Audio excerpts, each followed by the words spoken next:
Assalamualaikum warahmatullahi wabarakatuh. Perkenalkan, saya Ibna Fatima Aulia dengan NIM L0212310002 dari Program Studi Manajemen Sumber Daya Perairan, Fakultas Ilmu Kelautan dan Perikanan, Universitas Hasanuddin.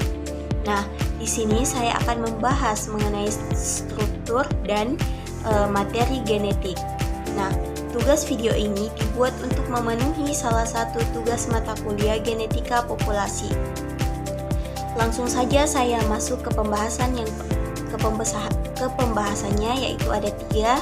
Yang pertama ada pengertian sel, yang kedua ada pola pewarisan sifat, dan yang terakhir ada ekspresi gen. Nah, pertama-tama kita ketahui dulu teman-teman, apa itu sel? Nah, sel merupakan unit terkecil dari makhluk hidup dan merupakan unit penyusun dari makhluk hidup, baik itu hewan, tumbuhan, maupun manusia. Nah, kategori sel ini dapat dikategorikan menjadi 2. Nah, yang pertama itu ada sel eukariotik dan yang kedua ada sel prokariotik. Nah, sel prokariotik ini berada dalam organisme sel tunggal atau jenis seluler, sedangkan sel eukariotik adalah sel yang berada dalam organisme multiseluler. Kemudian teman-teman, sel prokariotik itu tidak memiliki dinding sel, sedangkan pada sel eukariotik memiliki dinding sel. Kemudian ada pewarisan sifat.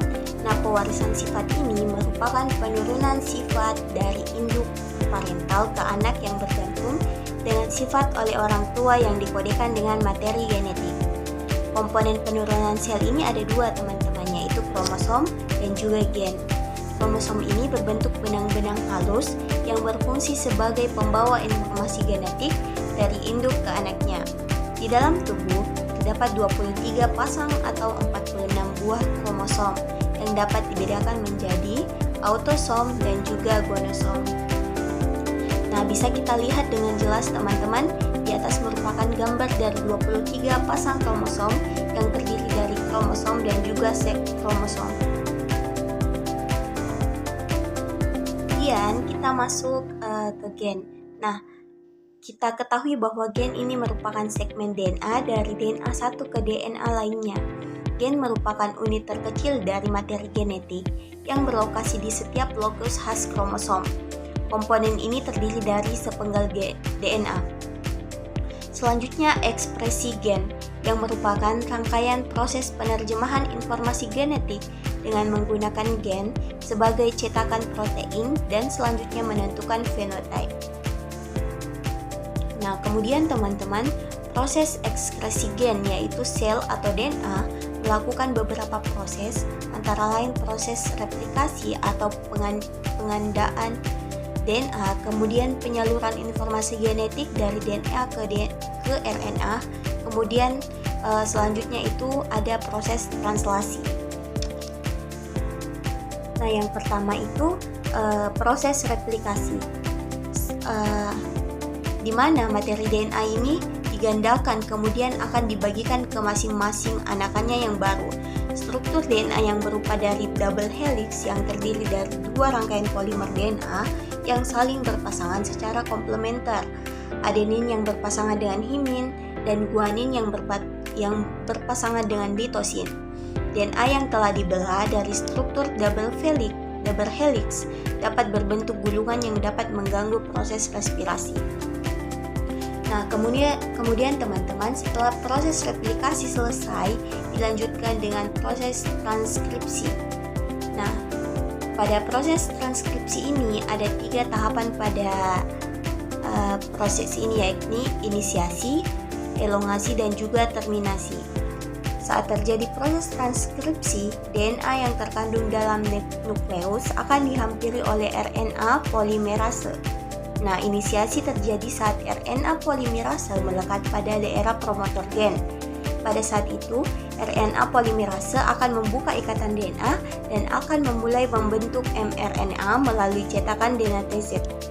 Nah, transkrip ini akan berakhir ketika RNA polimerase sampai pada daerah terminatus.